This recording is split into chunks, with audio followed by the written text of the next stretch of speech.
বিদেশে যাওয়ার সময় ইমিগ্রেশন প্রক্রিয়া অনেকের জন্য একটি চ্যালেঞ্জ হয়ে দাঁড়ায়। প্রথমেই সঠিক ডকুমেন্টস হাতে রাখা খুবই গুরুত্বপূর্ণ। আপনার পাসপোর্ট অবশ্যই বৈধ হতে হবে এবং তার মেয়াদ অন্তত ৬ মাস থাকতে হবে। যদি আপনি যে দেশে যাচ্ছেন সেখানে ভিসা প্রয়োজন হয় তাহলে সেটি নিশ্চিত করুন। এছাড়া এয়ারলাইন টিকিট এবং কিছু দেশের জন্য কোভিড সংক্রান্ত ডকুমেন্টস যেমন ভ্যাকসিনেশন সার্টিফিকেট এবং ট্র্যাভেল ইন্স্যুরেন্সও প্রয়োজন হতে পারে। এখন আসি বিদেশে পৌঁছানোর পর কি ডকুমেন্টস লাগবে। আপনাকে একটি অ্যারাইভাল বা কাস্টমস ফর্ম পূরণ করতে হতে পারে, যেখানে আপনি থাকবেন তার হোটেল বুকিংয়ের প্রমাণ এবং দেশে ফেরার রিটার্ন টিকিটও সঙ্গে রাখতে হবে। যদি কারও আমন্ত্রণে যাচ্ছেন তাহলে স্পন্সরশিপ বা ইনভাইটেশন লেটারও প্রয়োজন।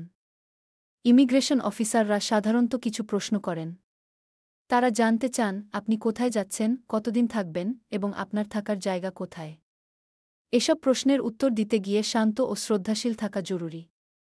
আপনার উত্তরগুলো স্পষ্ট এবং সত্য হতে হবে। অযথা অতিরিক্ত কথা বলার দরকার নেই, যা জানতে চাওয়া হচ্ছে তার সঠিক উত্তর দিন। ইমিগ্রেশনে দেরি হওয়ার কিছু সাধারণ কারণ আছে।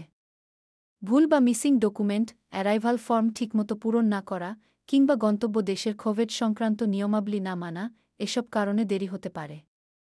এসব সমস্যা এড়াতে আপনার সব ট্র্যাভেল ডেটা প্রিন্ট করে হাতের কাছে রাখুন এবং অ্যারাইভাল ফর্ম আগে থেকেই পূরণ করে নিন।